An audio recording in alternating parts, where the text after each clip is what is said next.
팔척귀신. 할아버지 집은 지금 살고 있는 집에서 차로 2시간 정도 거리에 있다. 평범한 농촌의 농가인데 그 시골 분위기가 썩 좋아서 고등학교 때 오토바이를 타기 시작했을 때부터 가끔씩 혼자서도 놀러 가곤 했다. 갈 때마다 할머니와 할아버지도 잘 왔다며 반겨주었다. 하지만 마지막에 그곳에 간 것이 고3 올라가기 직전이었으니까 벌써 10수년은 가지 않고 있다. 여기서 알아야 할 것은 가지 않은 게 아니라 가지 못한 것이다. 고등학교 2학년이 끝나고 봄방학 때 약속도 없었던 어느 날 너무 좋은 날씨에 꼬임을 받아서 할아버지 집까지 오토바이를 타고 달렸다. 아직 좀 추웠지만 맑은 날씨라서 기분은 매우 상쾌했다. 할아버지 집에 도착해서 바람도 쐴 겸 마루에 누워서 한쪽 팔로 머리를 받치고 누워 아무 생각 없이 하늘만 바라보고 있었다. 서늘한 바람이 기분 좋게 몸을 타고 흐르고 따스한 햇살은 몸이 식지 않도록 따뜻하게 몸을 감쌌다. 그때 포 하고 기묘한 소리가 들려왔다. 기계음 같은 게 아닌 사람이 입으로 내는 소리 같았다. 그것도 포인지 보인지 구별이 잘 안 가는 포와 보 사이 정도의 소리. 뭐지 하고 두리번거렸더니 울타리 위로 챙이 넓은 새하얀 여자 모자가 올라와 있는 것을 발견했다. 울타리 위에 모자가 올려져 있는 것은 아니었다. 모자는 그대로 옆으로 움직였고 울타리가 끝나는 곳까지 오자 한 여자가 나타났다. 여자의 몸이 울타리에 가려서 보이지 않았던 것뿐이고 모자는 그 여자가 쓰고 있었던 것이다. 그 여자는 모자 색과 같은 새하얀 원피스를 입고 있었다. 하지만 울타리의 높이는 2m가 넘는데? 그 울타리보다 키가 더 크려면 도대체 키가 몇일까? 별 생각도 않으면서 그냥 멍하니 뒷모습을 바라보니 결국 시야에서 사라졌다. 아, 그리고 여자가 사라지자 포 하는 소리도 들리지 않았다. 그때는 원래 키 큰 여자가 엄청나게 밑창이 두꺼운 부츠나 힐을 신었거나 키 큰 남자가 여장이라도 했나? 하고 대수롭지 않게 생각했다. 그날 오후 논에서 돌아온 할머니 할아버지와 이야기를 하다가 문득 그 일이 생각이 나서 말했다. 아까 엄청 큰 여자 봤는데 남자가 여장이라도 했을까? 라고 해도 아, 그러냐? 라며 별로 관심이 없어 보였다. 울타리보다 키가 컸어. 모자를 쓰고 라고 이상한 소리도 내면서 걸어다니던데? 라고 한 순간 할머니와 할아버지는 말 그대로 그냥 얼어붙었다. 그러더니 할아버지가 몹시 흥분하면서 언제 봤냐? 어디서 봤냐? 울타리보다 키가 얼마나 컸냐면서 약간 화난 듯이 질문을 쏟아붓는 것이었다. 할아버지의 그런 모습에 약간 당황하면서도 내가 질문에 대답을 마치자 할아버지는 굳은 얼굴로 깊게 생각하더니 옆방으로 가서 누군가에게 전화를 걸기 시작했다. 전화로 무슨 이야기를 했는지 들리진 않았지만 내 옆에 앉아있는 할머니는 떨고 있는 것이 분명했다.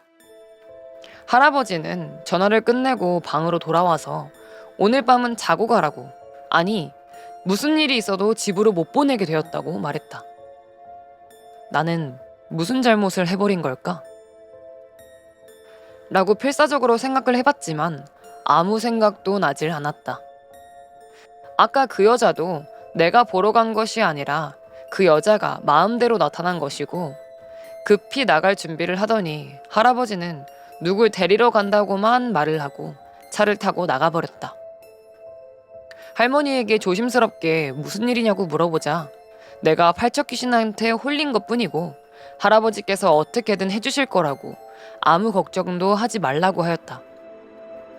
할머니는 할아버지가 돌아올 때까지 그 귀신에 대해 조금씩 이야기를 해주기 시작했다. 이 부근에는 팔척 귀신이 있었다고 한다. 팔척 귀신은 덩치가 큰 여자의 모습을 하고 있었고 이름 그대로 키가 8척 정도 되며 포라고 남자 같은 목소리로 이상한 웃음소리를 내고 다닌다. 본 사람에 따라서 상복을 입은 젊은 여자이기도 하고 기모노를 입은 노파이기도 하며 작업복을 입은 중년이기도 하는 등 모습은 각자 다르지만 여성이고 비정상적으로 키가 큰 데다가 머리에는 무언가를 쓰고 있다는 점과 기분 나쁜 웃음소리는 누구의 말에서도 찾아볼 수 있는 사실이었다. 옛날에 여행자에게 딸려왔다는 소문도 있지만 정확하진 않다. 다른 지역까지 못 가도록 이 지역의 한 부분이지만 옛날에는 촌으로 불려왔다. 지금 이 지역의 동서남북 사방에다가 지장을 세워 봉인되었기 때문에 다른 곳으로 가지는 못한다고 한다. 팔척 귀신에게 홀린 거의 모든 사람들이 그래왔듯 팔척 귀신에게 홀리면 수일 만에 죽는다고 한다. 그리고 나중에 들은 이야기지만 왜 하필 이 마을에다가 봉인시켰냐 하면 아주 옛날에 주변의 마을들과 어떤 거래 비슷한 게 오갔던 것이라고 한다. 예를 들면 저수지를 우선적으로 쓴다던가. 팔척 귀신의 피해는 수년에서 십수년에 한 번 있을까 말까 하는 일이기 때문에 옛날 사람들이 그 거래만 할 수 있으면 된다라고 생각하고 이 마을에 봉인해버렸다고 한다. 나는 갑자기 이런 이야기를 들어도 전혀 현실감이 없었다. 할아버지가 한 노파와 함께 돌아왔다. 그 노파는 나를 보더니 대뜸 가지고 있으라며 부적 하나를 쥐어주었다. 그리고는 할아버지와 함께 2층에 원래 비어있었던 방으로 올라가더니 무언가를 하기 시작했다. 할머니도 그때부터 계속 나와 함께 있었는데 화장실에 갈 때조차도 따라와서 문을 열어두게 했다. 이렇게 되자 속으로 아 진짜 큰일이 일어나고 있구나 하는 생각이 들더니 겁이 났다. 한참 후 2층으로 불려서 할아버지와 노파가 있는 방으로 들어갔다. 모든 창문이 신문지로 덮여 있었고 그 위에 부적이 있는 데다가 방의 내구석에는 접시에 소금이 쌓아 올려져 있었다. 게다가 나무로 된 상자 같은 게 있었는데 그 위에 조그마한 불상이 놓여 있었다. 그리고 어디서 가져왔는지 요강 2개가 있었다. 곧 있으면 해가 진다. 잘 들어. 내일 아침까지 절대로 이 방에서 나오면 안 된다. 나도 네 할머니도 너를 부른 일은 절대 없을 테니까 누가 널 부르더라도 들으면 절대 안 된다. 그래, 내일 아침 7시가 되면 나오도록 해. 집에는 연락해 놓을게. 라고 할아버지가 무거운 표정으로 말하는데 끄덕이는 수밖에 없었다. 지금 할아버지께 들은 이야기를 새겨듣고 꼭 지키도록 해. 절대로 부적은 가지고 있어야 한다. 할아버지와 함께 온 노파도 말했다. 그리고는 방에 혼자 남았는데 TV는 봐도 된다고 하니까 TV를 틀어봤다. 보고 있어도 머리에 하나도 들어오지 않았다. 할머니가 만들어준 주먹밥과 과자도 먹고 싶은 생각이 전혀 없었다. 그냥 이불 속에 들어가서 부들부들 떨고만 있었다. 그 상태로 어느새 잠이 들었던 모양인데 깨서 보니 TV에서는 심야에 하는 통신 판매 선전이 흐르고 있었고 시계를 보자 새벽 1시가 조금 넘은 시각이었다. 이상한 시간에 깨버린 것 같아서 찝찝해하고 있었는데 톡톡 창문을 톡톡 치는 소리가 들렸다. 돌멩이를 던지거나 해서 나는 소리가 아니라 그냥 손으로 가볍게 치는 듯한 소리. 바람 때문인지 누군가가 창문을 때리고 있는 건지는 몰랐지만 필사적으로 바람 때문이라고 생각했다. 진정하려고 물을 한 모금 마셨지만 잘 넘어가지도 않고 너무 무서워서 TV 소리를 크게 틀고 죽을 힘을 다해서 TV만 보고 있었다. 그때 문 밖에서 할아버지의 목소리가 들렸다. 너무 무서우면 그만해라. 나도 모르게 문을 열 뻔했지만 할아버지가 한 말이 떠올라서 금방 손을 멈췄다. 또 목소리가 들린다. 왜 그래? 너무 힘들면 이리 나와. 분명 할아버지 목소리지만 분명 할아버지 목소리가 아니었다. 이유는 모르겠지만 왠지 그럴 거라고 생각했는데 그럼 누굴까? 라고 생각하니 온몸에 소름이 돋았다.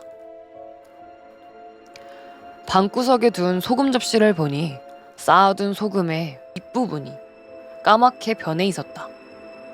부적을 쥐고 웅크려서 덜덜 떨고만 있는데 그때 포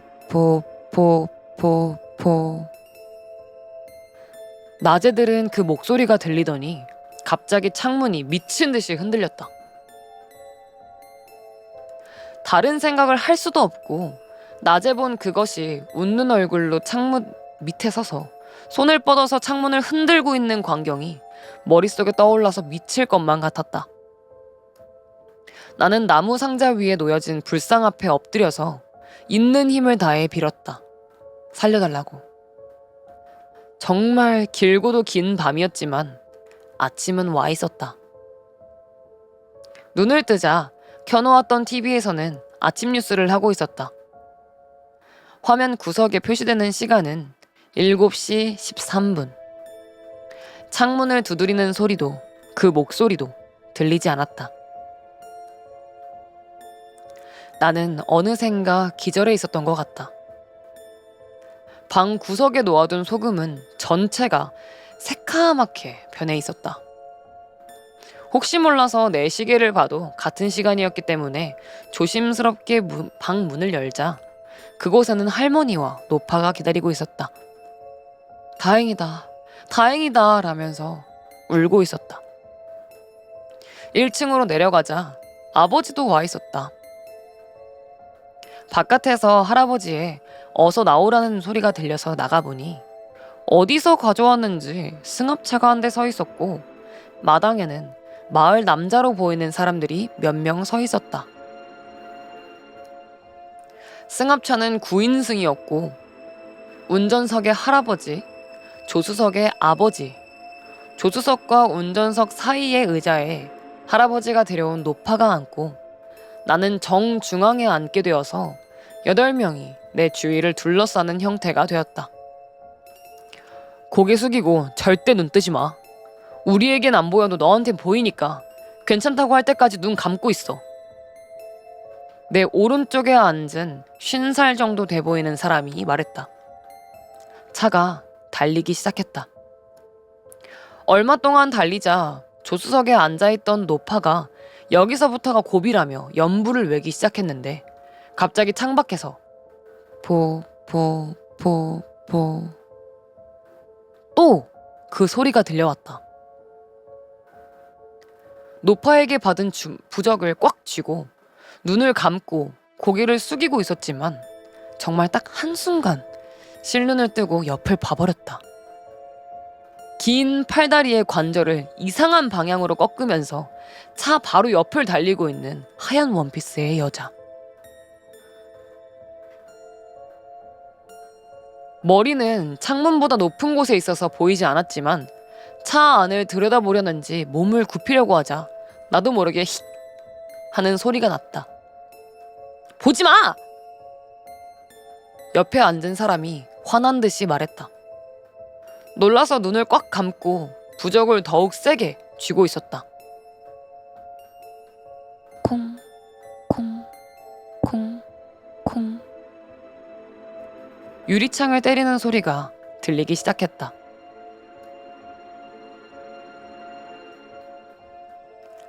내 주위에 앉은 사람들에겐 저것의 모습이 보이진 않아도 목소리는 들리지 않아도 소리는 들리는 모양이었다. 점점 숨이 가빠지는 사람도 있고 창문을 두드릴 때마다 악! 하고 소리를 지르기까지 했다. 그러면서도 어찌저찌 마을에 지장이 세워진 곳 밖까지 도착을 하고 먼저 세워둔 아버지의 차로 옮겨 타기 위해 차에서 내렸다. 할아버지는 따라와준 남자들에게 고개를 숙이며 인사를 하고 있었고 부적을 쥔 손을 펴려고 해도 손가락이 굳은 것처럼 잘 펴지지가 않았다. 구겨진 부적은 새카맣게 타들어간 것처럼 변해 있었다. 노파와 할아버지는 이 마을만 빠져나가면 팔척 귀신은 절대로 쫓아오지 못하니 괜찮을 것이라고 말했다. 노파는 그래도 혹시 모르니 가지고 있으라며 부적을 써주었고 나와 아버지는 그 길로 집으로 돌아왔다. 아무것도 바뀐 것이 없는 일상으로 돌아와 적응을 하고 그 이후로 10수년간 가위 한 번 눌리지 않고 살았다. 할아버지도 할머니도 노파도 돌아가시고 지금에 와서야 이 글을 쓰는 이유는 단 하나. 들은 이야기에 의하면 엊그저께 외지 사람이 음주운전으로 그 마을 근처에서 사고가 났는데 차가 지장에 부딪혀서 지장 하나가 깨져버렸다고 한다. 그리고 어제부터 창밖에 들리는 낯익은 소리. 포, 포, 포, 포, 포. 여기까지입니다. 감사합니다. 전 세입자. 처음 이 집에 들어왔을 때부터 뭔가 이상하긴 했어. 부동산에서 받은 열쇠로 현관문을 열었을 때 집안에서 바깥 냄새가 났어. 새집 특유의 건조한 냄새도 아니고 오래된 집의 쿰쿰한 냄새도 아니고 그냥 바깥 냄새. 누군가 방금 전까지 창문을 열어놨던 것 같은 그런 냄새. 당연히 말이 안 되는 거잖아. 집은 비어 있었고 전 세입자는 이미 나갔다고 했으니까. 그냥 넘겼어. 이사 당일에는 그런 거 신경 쓸 여유가 없었거든. 짐은 산더미고 아이는 낯선 환경에 예민해져 있고 나는 나대로 지쳐 있으니까. 이사라는 게 원래 그런 거잖아.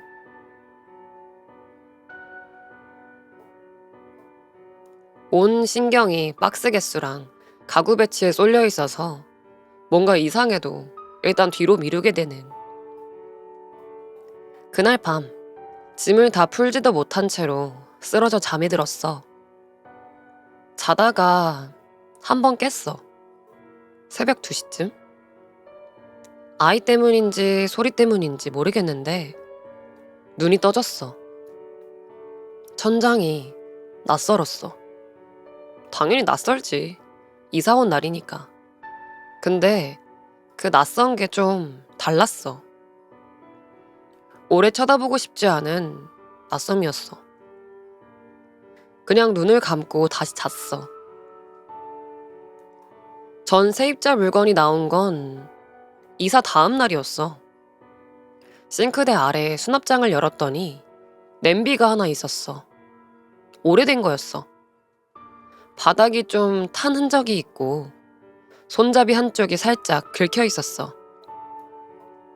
누군가 오래 썼던 물건 특유의 질감이 있었어. 새 거는 저렇게 안 달아. 매일 쓰다 보면 손이 닿는 부분만 딱 저렇게 낡거든.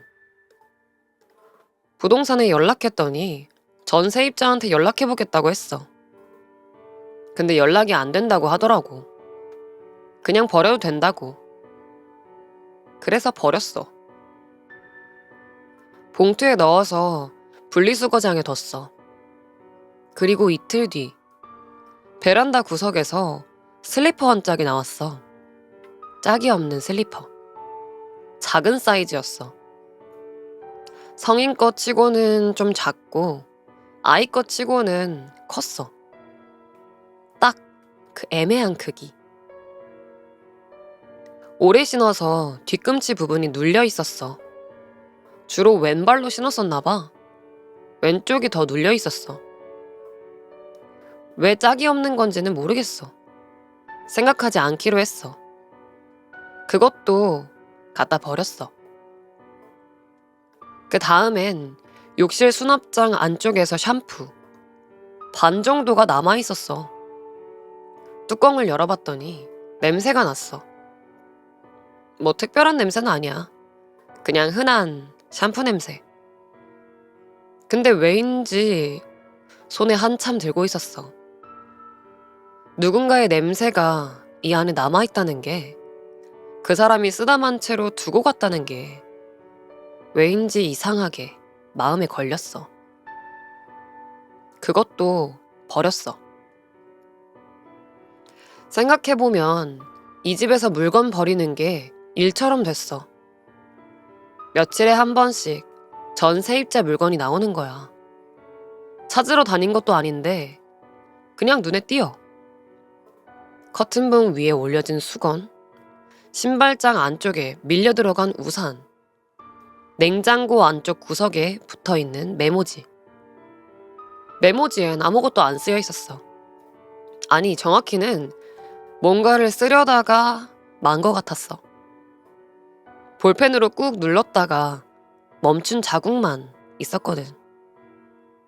한 글자가 될 수도 있었는데 중간에 끊긴 것 같았어. 그것도 버렸어. 청소업체가 다 치웠다고 했는데 계속 나온다는 게 이상하긴 했어. 근데 이사라는 게 원래 그런 거 아닌가. 구석구석에서 전 세입자의 흔적이 나오는 거. 누구나 겪는 일이겠지. 그렇게 생각했어. 아, 냉장고 안쪽 벽에 뭔가 써여 있는 것도 그때 발견했어. 연필인지 뭔지 아주 가늘게. 지워진 것 같기도 하고 아직 남아있는 것 같기도 하고 해서 가까이 들여다봤어. 숫자였어. 날짜 같기도 하고 전화번호 같기도 한. 다 읽기 전에 손이 먼저 움직여서 물티슈로 닦았어. 왜 그랬는지는 모르겠어. 읽기 싫었나 봐. 아이가 이상해지기 시작한 건 이사한 지 한 3주쯤 됐을 때야. 원래 낯가림이 심한 애가 아니었거든. 새 환경에도 금방 적응하는 편이고 모르는 사람한테도 잘 다가가는 애였어. 이사하고 며칠은 새 집이 신기한지 여기저기 기어다니고 만지고 다녔어. 그러다가 조용해졌어. 처음엔 그냥 환경이 바뀌어서 그런 줄 알았어. 어린애들도 이사 스트레스를 받는다고 하니까. 근데 좀 다른 게 있었어. 애가 나를 볼 때 가끔 멈춰. 부르면 오는데 오면서 내 뒤를 봐. 나한테 오는 건지 내 뒤에 있는 뭔가한테 오는 건지 모르겠는 그런 눈빛으로. 말도 제대로 못하는 애가 저런 눈을 하면 왠지 좀 무섭잖아. 뭔가 알고 있는데 말을 못해서 그냥 보고만 있는 것 같아서. 그냥 어린애들은 원래 초점이 흔들린다고 그렇게 생각하기로 했어. 근데 한 번은 거실에서 같이 블록을 쌓고 있었어. 그러다가 애가 갑자기 일어났어. 아무 말도 없이. 그러고는 주방 입구에 서서 안을 들여다봤어. 뭔가를 보는 눈빛이었어. 멍하게 있는 게 아니라 진짜 뭔가 보는 눈. 주방에는 아무것도 없었어. 왜 그래? 뭐 있어? 애가 뒤돌아봤어. 내 얼굴을 잠깐 보더니 그냥 다시 앉아서 블록을 집었어. 아무 일도 없었다는 듯이. 그날 밤 재우면서 애한테 물어봤어. 아까 주방에 뭐 있었어? 잠든 줄 알았는데 한참 있다가 애가 말했어. 거기 있었잖아. 뭐가? 대답이 없었어. 진짜 잠든 거였어.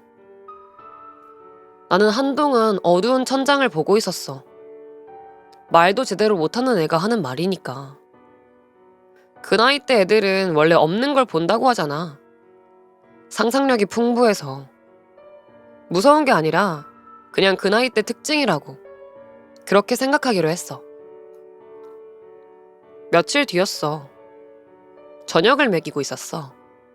애가 밥을 잘 안 먹는 날이었거든. 숟가락으로 이리저리 밀어다니면서 안 먹겠다고 버티는 중이었어. 그런 날 있잖아. 설득하고 달래고 한 숟가락씩 먹이는 그 지루하고 고된 시간. 그러다가 애가 갑자기 식탁 의자 옆을 봤어. 아무것도 없는 옆자리를. 그러더니 웃었어. 별거 아닌 것처럼 그냥 자연스럽게. 아는 사람을 봤을 때 웃는 그런 얼굴로. 누구 있어? 애가 나를 봤어. 그리고 다시 옆을 봤어. 그리고는 밥을 먹기 시작했어. 아무 말도 없이. 그날 밥은 다 먹었어. 나는 그 옆자리를 내내 쳐다봤어. 빈 의자. 아무것도 없었어. 당연히 없었어. 근데 왜 그렇게 마음이 불편했을까? 그날 이후로 나는 식탁에 앉을 때마다 옆자리를 먼저 봐. 습관처럼. 항상 비어있어. 당연히 비어있어. 내 물건이 바뀌기 시작한 게 언제부터인지 정확히 모르겠어. 어느 날은 욕실에서 내 샴푸를 집었는데 낯설었어. 뚜껑 모양이 다른 것 같았어. 색도 조금 다른 것 같고 착각인가 싶어서 그냥 썼어. 근데 냄새가 달랐어. 손바닥에 놓고 맡아봤어. 전해버린 그 샴푸 냄새였어. 흔한 샴푸 냄새라서 착각일 수도 있는데 아니야. 분명히 같은 냄새였어. 그때 뚜껑 열고 맡았을 때 그 냄새. 욕실에 한참 서 있었어. 손바닥이 축축해질 때까지. 버렸어. 다음 날은 주방에서 냄비를 꺼냈는데 바닥이 조금 탄 흔적이 있었어. 멈춰서 한참 들여다봤어. 분명히 버린 건데. 아니야, 착각이겠지. 비슷한 냄비가 원래 있던 거겠지. 이사하면서 짐이 뒤섞이다 보면 그럴 수 있잖아. 내가 뚜껑이 달린 냄비가 2개 있었나? 그랬나? 잘 모르겠어. 내 물건 목록을 다 외우고 다니는 사람이 어딨어. 그렇게 넘겼어. 그런데 그 다음 주에 신발장을 열었더니 우산이 있었어. 내 우산 옆에 내게 아닌 우산이. 검은색, 손잡이가 낡은 거. 버린 우산이었어. 이번엔 그냥 넘기지 못했어. 분명히 봉투에 넣어서 분리수거장에 뒀었어. 그날 비가 와서 기억이 선명해. 젖은 우산을 들고 봉투에 넣었던 것까지 기억이 나. 그런데 여기 있었어. 부동산에 다시 전화를 했어. 전 세입처 연락처를 달라고. 직접 연락해보겠다고. 부동산 말로는 전 세입자가 연락처를 남기지 않았대. 그냥 어느 날 키 반납하고 나갔다고. 짐도 다 두고. 짐을 다 두고요? 네, 저희도 좀 당황했어요. 그래서 청소업체 써서 다 치웠는데 지금 다시 나오고 있거든요. 그 말은 못했어. 전화 끊고 한동안 우산을 손에 들고 있었어. 버려야 하는데 손이 안 가더라고. 버려봤자 또 나올 것 같아서. 결국엔 버렸어. 이번엔 직접 쓰레기 봉투에 넣어서 매듭을 묶고 쓰레기 처리장 앞에서 직접 가서 넣었어. 들어가는 거 눈으로 확인하고 집으로 돌아오는 길에 아이 손을 잡고 걸으면서 생각했어. 버려도 돌아오는 물건, 없어진 사람, 집만 남겨두고. 관리사무소에 가봤어. 전 세입자에 대해 뭐라도 아는 게 있나 싶어서. 전입신고 기록 같은 건 개인정보라 알 수 없다고 했어. 근데 관리사무소 아저씨가 말을 흘렸어. 거기 오래 사셨는데 조용한 분이었어요. 애기 있었나? 있었던 것 같은데. 언제 나가셨어요? 아저씨가 잠깐 생각하시더니 그게 좀 갑자기였어요. 어느 날 그냥 없더라고. 택배가 며칠 쌓여서 경비한테 말했더니 이미 나간 거였다고. 이사 나간다는 말도 없이요? 아저씨가 어깨를 으쓱했어.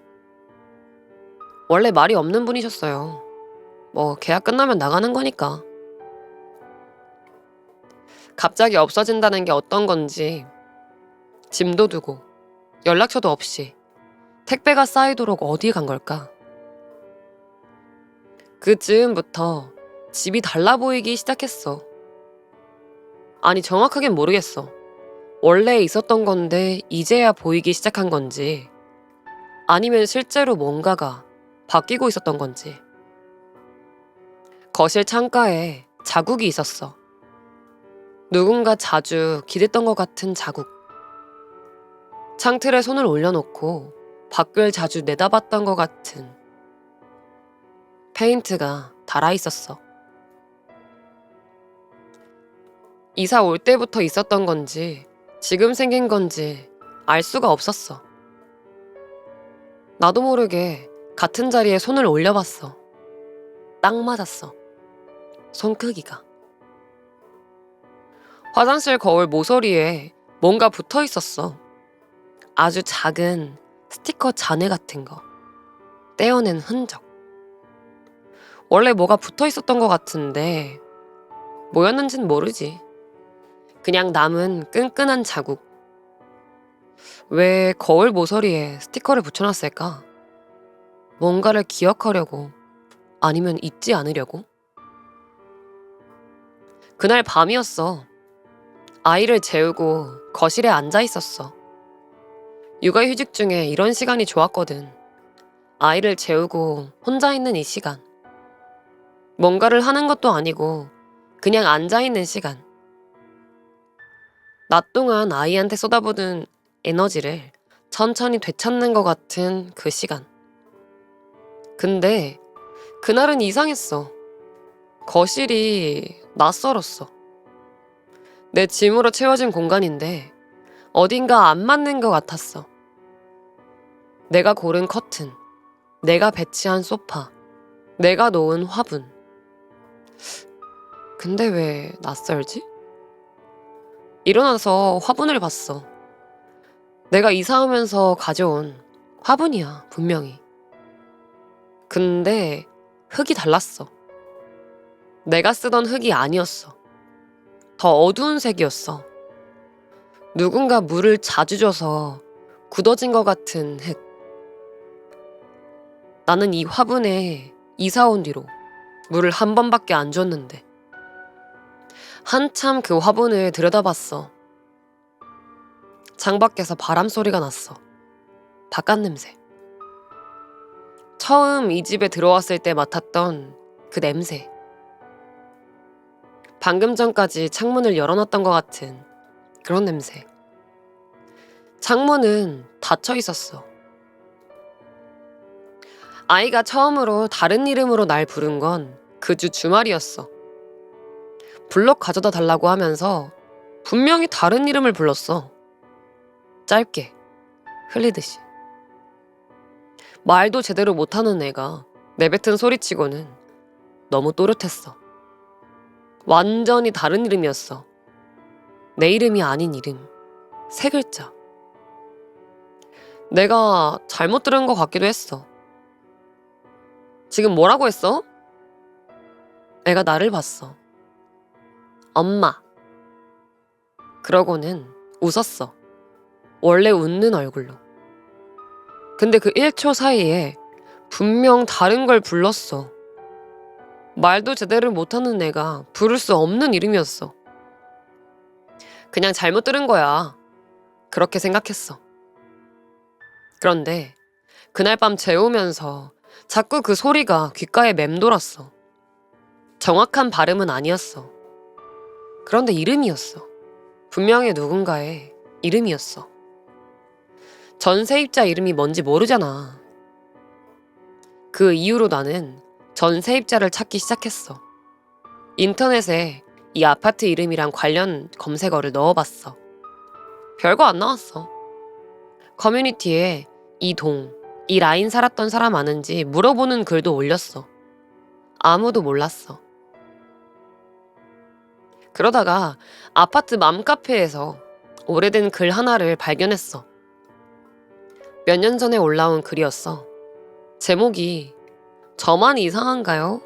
였어. 내용은 이랬어. 이사 온 집에서 전 세입자 물건이 자꾸 나온다.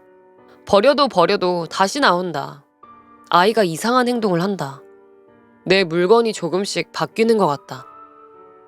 댓글은 이사 스트레스 받으신 거 아닐까요? 가 전부였어. 글쓴이 닉네임을 눌러봤어.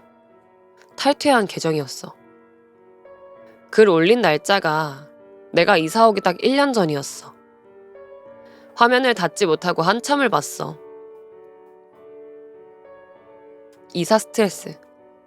그 댓글 단 사람은 아무것도 모르면서 그렇게 썼겠지.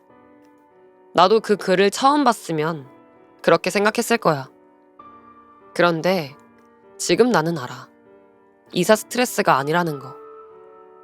이 글을 쓴 사람은 나랑 같은 집에 살았어. 같은 물건을 발견했고 같은 걸 겪었어. 그러고는 탈퇴했어. 아니, 탈퇴한 게 아닐 수도 있어. 없어진 거겠지. 갑자기. 짐도 두고 연락처도 없이. 그 사람도 이 글을 썼을 거야. 나처럼. 이 집에서, 이 시간에. 그 사람 전에도 누군가 있었겠지. 물건 버리는 걸 그만뒀어. 어차피 돌아오니까. 버릴수록 더 빨리 돌아오는 것 같기도 했어. 그냥 두기로 했어. 전 세입자 냄비 옆에 내 냄비를 뒀어. 전 세입자 우산 옆에 내 우산을 뒀어. 나란히 두고 보면 비슷했어. 같은 취향인가? 아니면 내게 점점 그쪽으로 바뀌어가고 있는 건가? 모르겠어. 구분이 안 됐어. 그 즈음에 아이가 혼잣말을 하기 시작했어. 말도 제대로 못하는 애가 혼잣말을 하는 게 원래 이상한 건지 아닌지 모르겠어. 뭔가를 중얼거리는데 무슨 말인지 알아들을 수가 없었어. 내 쪽을 보고 하는 게 아니었어. 허공을 향해서.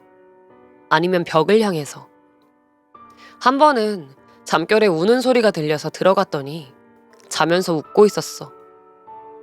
웃으면서 뭔가를 중얼거리고 있었어. 가만히 들어봤어. 이름이었어. 그 세 글자. 나는 그 자리에 서서 한동안 움직이지 못했어. 자는 애 얼굴을 보면서. 저 애는 저 이름을 어디서 들은 걸까? 내가 모르는 누군가한테 들었겠지. 이 집에서. 방에서 나왔어. 거실 불을 켰어. 불이 켜지니까 조금 나아졌어. 조금만. 며칠 뒤 나는 이 이야기를 쓰기 시작했어. 누군가한테 말해야 할 것 같았거든. 정리해야 할 것 같았어. 이렇게 쓰면서 읽어줄 사람이 생기면 조금은 나아질 것 같았어. 맘카페에 글을 올렸던 사람도 이랬겠지. 이 집에서, 이 시간에 이렇게 썼겠지. 그러고는 없어졌어. 다 쓰다가 없어진 건지 다 쓰고 나서 없어진 건지 모르겠어. 쓰다 보니까 한 가지가 계속 마음에 걸렸어. 냉장고 벽에 쓰여있던 그 숫자. 읽기 싫어서 닦았잖아. 다 읽기 전에. 자리에서 일어나서 주방으로 갔어. 냉장고를 열고 안쪽 벽을 봤어. 닦았는데 남아있었어. 흐릿하게. 빛을 비추면 보일 만큼. 휴대폰 손전등을 켜서 들이댔어. 날짜였어. 내가 이 집에 이사 온 날짜였어. 전세입자가 적어둔 날짜가, 내가 이사 오기 전부터 여기 있던 숫자가 내가 이 집에 들어올 날짜였어. 어떻게 알았을까? 한참 그 숫자를 보고 있었어. 그 밑에 뭔가가 더 있었어. 아까는 못 봤는데 같은 필체로 더 흐릿하게. 숫자였어. 날짜였어. 오늘 날짜. 아이가 자다가 깼어. 거실로 나와서 나를 봤어. 나는 이 글을 쓰고 있었어. 아이가 내 쪽으로 걸어왔어. 졸린 눈으로. 그리고 내 옆에 앉아서 화면을 봤어. 한참 있다가 나한테 기대면서 말했어. 다 썼어? 말도 제대로 못하는 애가. 나는 대답을 못했어. 아이를 안고 방에 데려다가 눕혔어. 금방 잠들었어. 자는 얼굴을 한참 봤어. 방에서 나오면서 불을 껐어. 거실로 돌아와서 다시 앉았어. 화면에 쓰다만 글이 있었어. 그때 알았어. 전 세입자도 이걸 썼겠지. 끝까지 다. 그리고 어딘가 올렸겠지. 읽어줄 사람이 생기면 조금은 나아질 것 같아서. 나도 똑같이 하고 있어. 너 지금 이 글 읽고 있지? 말도 제대로 못하는 애가 다 썼냐고 물어봤어. 냉장고에 오늘 날짜가 적혀 있었어.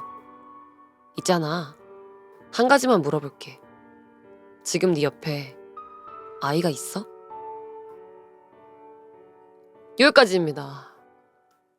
이번 사연은 다소마리님께서 카페로 제보해주신 사연입니다. 빗물 처리 시설 점검썰.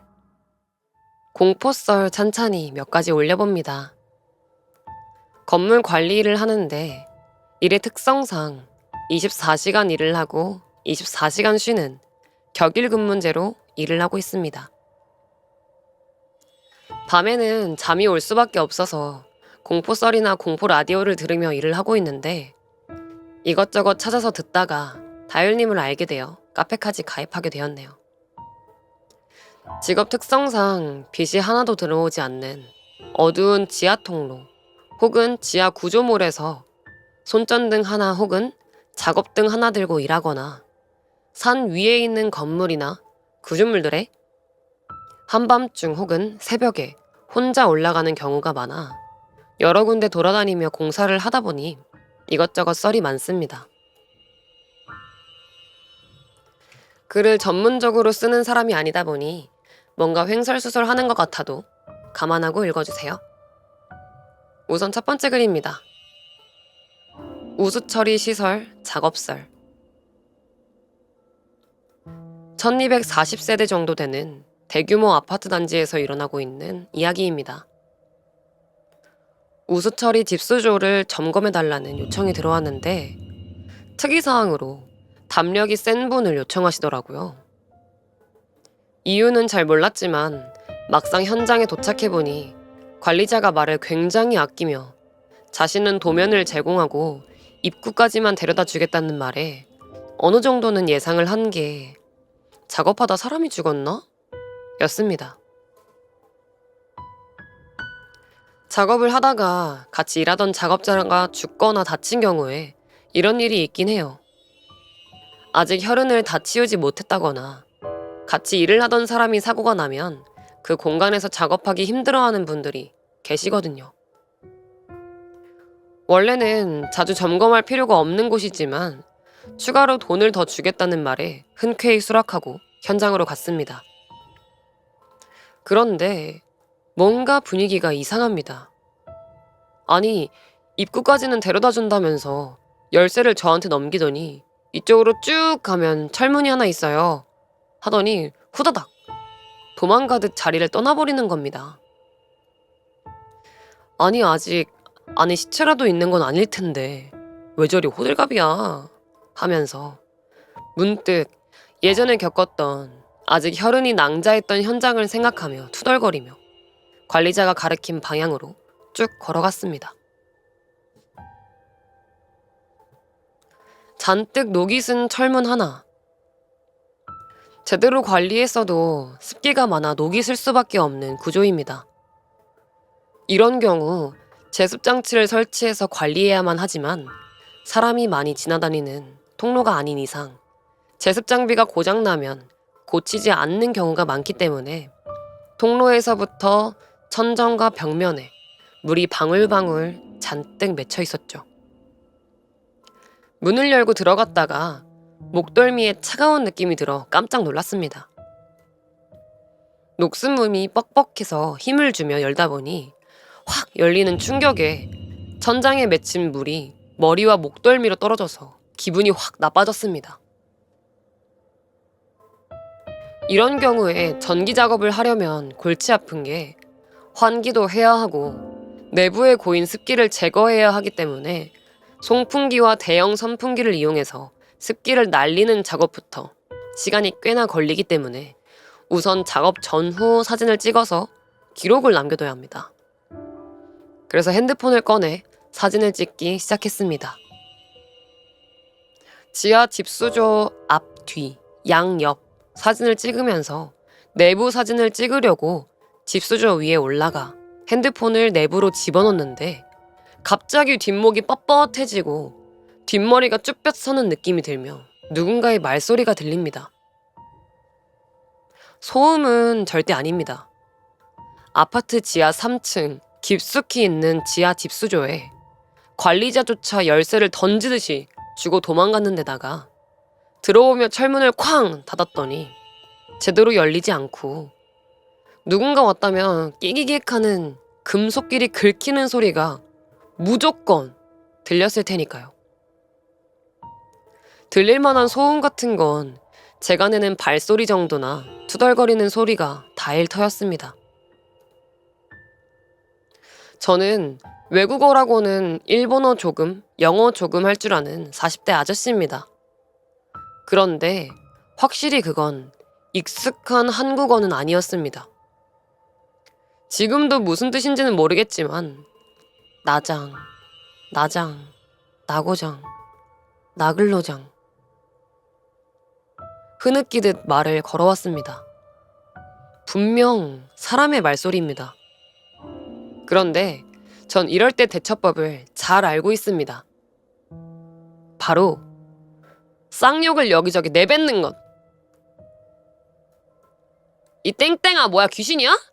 아 이런 놈의 새끼. 어디서 뒤진 게 산 사람한테 말을 걸어? 이건 정말 효과가 있는 방법인 게 벌써 몇 번이나 통한 방법이며 옆에서 누가 보면 미친놈 같아 보이겠지만 이곳엔 저 혼자 있는 데다가 무속인들조차 인정한 방법이죠. 그러자 거짓말처럼 나장, 나장 하던 소리가 멈추고 신기하게도 무슨 큰 사고라도 났다는 음울한 분위기조차 그냥 습한 지하실 정도로 옅어진 게 확실하게 느껴졌습니다. 그 이후엔 제가 해야 할 일을 했습니다. 송풍기를 설치해서 습기를 날리고 사진을 찍어가며 현장을 청소하고 점검하고 전기 작업이 필요한 부분을 찾아 작업을 진행해서 현장에 도착한 지 딱 10시간 만에 일을 끝냈어요. 그리고 일단 관리자에게 이야기를 좀 들었습니다. 거기도 몇 년에 한 번은 청소를 해야 하다 보니 청소업체에 일을 맡겼더니 웬 외국인 하나가 거기 밀어넣었다는데 한참이 지나도 안 올라와서 일이 안 끝났나 싶어 업체에 물어보니 그 친구가 그래도 경력이 꽤 있는 친구며 일 끝나면 알아서 퇴근할 거라고. 다음날 확인하러 가봤더니 계단에서 미끄러졌는지 계단 아래에 목이 꺾여 엎어져 있었다고. 그 일로 이런저런 시끄러운 일이 생기고 점검을 할 땐 무조건 2사람 이상 보내게 되었는데 이게 또 사람을 하나 더 쓰면 돈이 더 들다 보니 내부의 미끄럼 방지 작업을 전부 한 뒤 한 사람씩 일을 시키게 되었는데 그 이후로부터 10명 중 하나나 둘 정도는 그 이상한 목소리를 듣게 되었다는 거. 관리자가 들은 목소리도 음울한 남자의 목소리로 나장, 나고장, 나장, 나고장 하는 목소리를 들었다고. 일도 끝냈겠다. 동남아 외국인 귀신이라니. 뭘 좋아할지 몰라서 향도 사다 피워주고 족발이랑 소주 간단하게 두고 약식으로 명복을 빌어주었습니다. 저는 이 현장을 4년째 방문하고 있습니다. 그리고 이후로 전 듣지 못했지만 아직도 몇몇 고정 직원들은 들린다고 하네요. 나장, 나고장, 나장, 나고장 하는 알아들을 수 없는 음울한 목소리가 말이죠. 여기까지 사연이었습니다. 이 나장, 나고장, 나장, 나고장 이게 뭘까? 한번 찾아볼까요? 나장, 정말 뭐뭐하다. 나고장, 화난다, 원한이 맺혔다. 나글로장, 너무 무섭다, 눈물이 난다, 너무 슬프다. 정말 너무 원망스럽고 화가 나. 여긴 너무 무섭고 슬퍼. 라는 느낌이래. 가끔 용돈 주는 삼촌님께서 카페로 올려주신 사연입니다. 한번 끄적여봅니다. 안녕하세요. 벌써 10년 가까이 지난 일이라 기억이 조금 흐릿하지만 아직도 선명하게 남아있는 일이 있어 한번 적어보려고 합니다. 뻔하다면 뻔한 군대에서 있었던 이야기입니다. 저는 원래 귀신 같은 건 절대 믿지 않는 사람이었습니다. 그런데 군 생활 중 겪었던 몇 가지 일을 계기로 정말 그런 게 있을 수도 있겠다라는 생각을 하게 됐습니다. 직접 겪은 일과 간접적으로 들은 일을 합치면 4가지 정도 되는데 오늘은 그 첫 번째 이야기를 해보려고 합니다. 당시 저는 논산이 아닌 사단 신병교육대로 입소했습니다. 6주간의 훈련을 마치고 다른 곳으로 차출되지 않은 인원들은 기존 막사에서 그대로 보충대 생활까지 이어가는 방식이었죠. 훈련이 끝난 뒤라 조교들도 훈련병인 우리도 군기가 조금 풀린 상태였습니다. 취침 시간이 지나면 12명 정도가 함께 쓰는 생활관에서 다들 조용히 이런저런 이야기를 나누곤 했습니다. 그리고 역시 군대 밤 이야기의 단골 주제는 무서운 이야기였죠. 사건은 보충대 생활 3일째 밤에 일어났습니다. 저희 생활관 구조는 길쭉한 형태였고 제 자리는 출입문 바로 앞, 창문이 보이는 가장자리 쪽이었습니다. 이야기를 할 때는 다들 엎드린 자세였고 저는 한쪽 팔을 괴고 생활관 전체가 보이는 방향으로 누워 있었습니다. 아직도 시간이 정확히 기억납니다. 밤 11시 4분. 창문 쪽에서 사람 머리 형상의 그림자가 보였습니다. 누가 봐도 밖에서 안을 들여다보는 사람의 모습이었죠. 저는 당연히 순찰을 돌던 조교나 당직 교관인 줄 알았습니다. 와, 큰일 났다. 얼차려 받겠네. 그 생각이 들어 바로 동기들에게 눈치를 줬고 다들 재빨리 창문 쪽을 힐끔 본 뒤 자는 척을 했습니다. 그렇게 7초에서 10초 정도가 지났고 그 그림자는 창문을 따라 천천히 지나가더군요. 처음엔 다들 긴장해서 조졌다 싶었는데 이상하게도 10분이 지나도 아무 일도 없었습니다.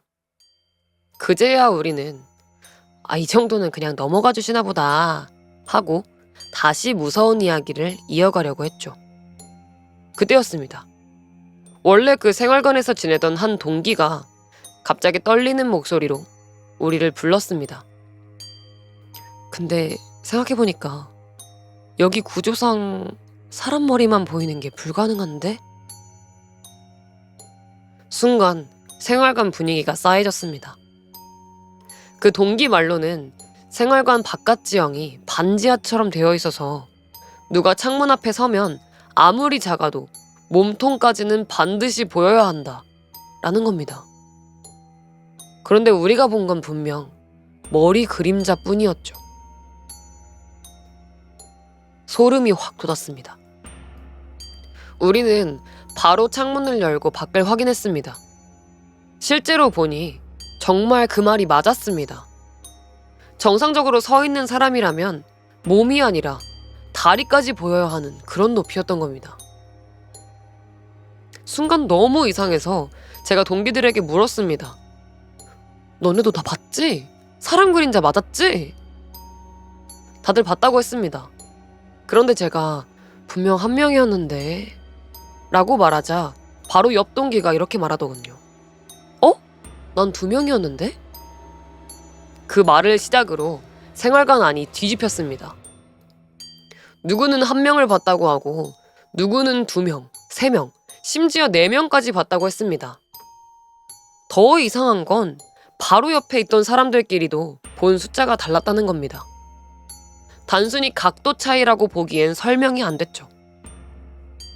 사실 그 생활관에는 원래부터 귀신이 나온다는 이야기가 많았습니다. 어떤 훈련병은 밤중에 여자 목소리로 괴성을 질러 실제로 보고까지 올라간 적도 있었고요. 결국 그날 밤 우리는 겁에 질린 채 내일 친한 조교님께 꼭 물어보자 하고 잠들었습니다.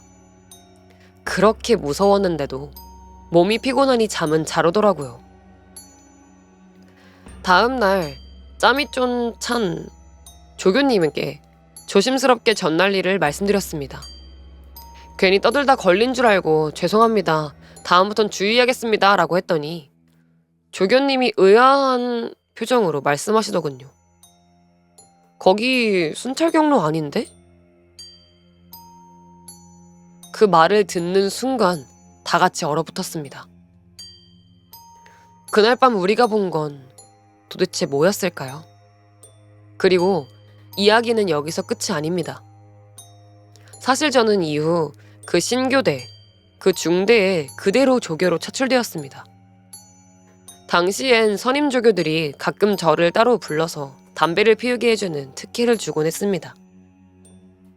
어느 날 담배를 피우다가 그 사건 이야기를 꺼냈는데 맞선임 한 분이 이런 말을 하시더군요. 그날 지휘 통제실 CCTV 쪽에서도 이상한 보고가 있었어. 내용은 이랬습니다.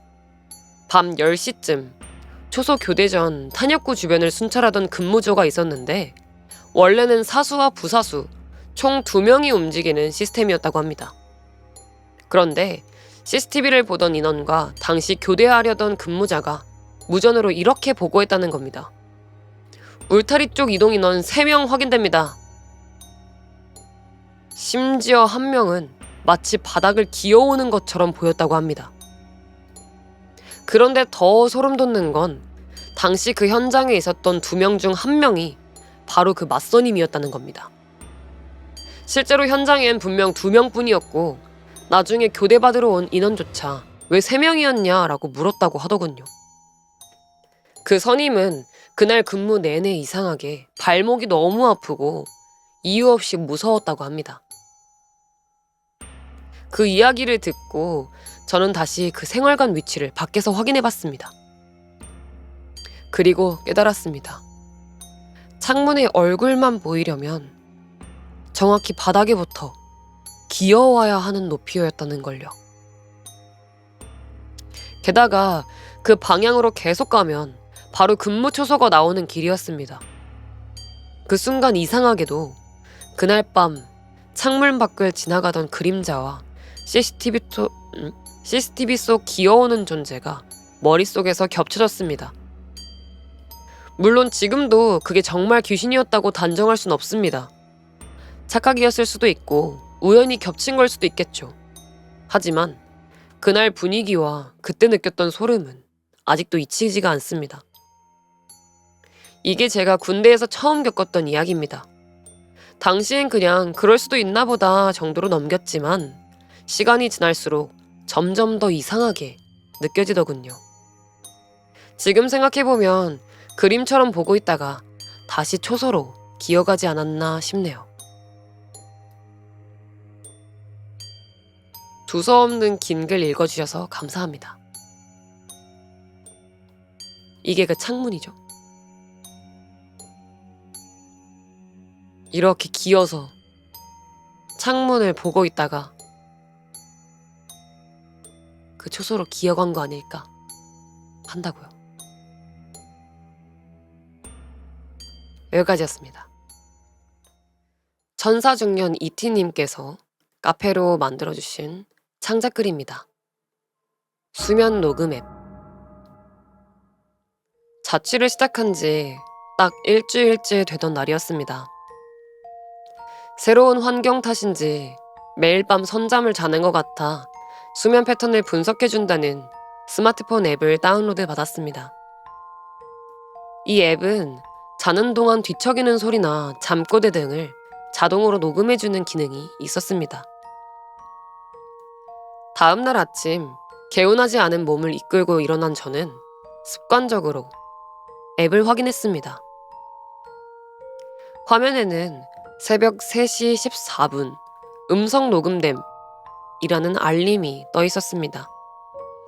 평소 잠꼬대를 전혀 하지 않는다고 생각했기에 호기심 반, 불안함 반으로 떨리는 손가락으로 재생 버튼을 눌렀습니다.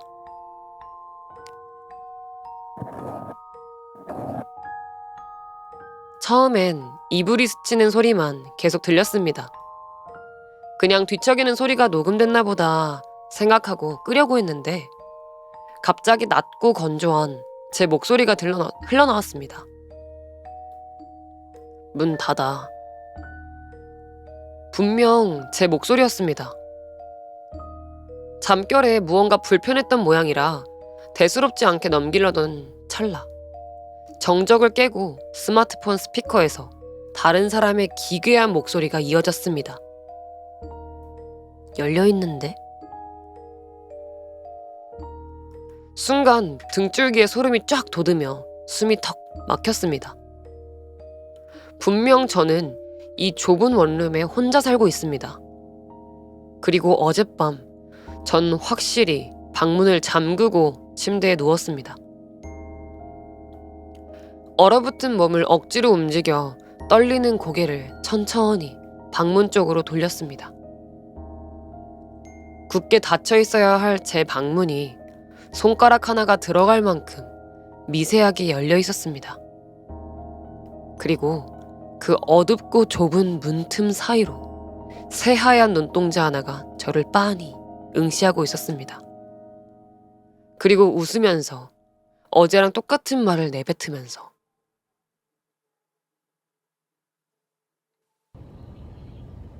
열려 있는데.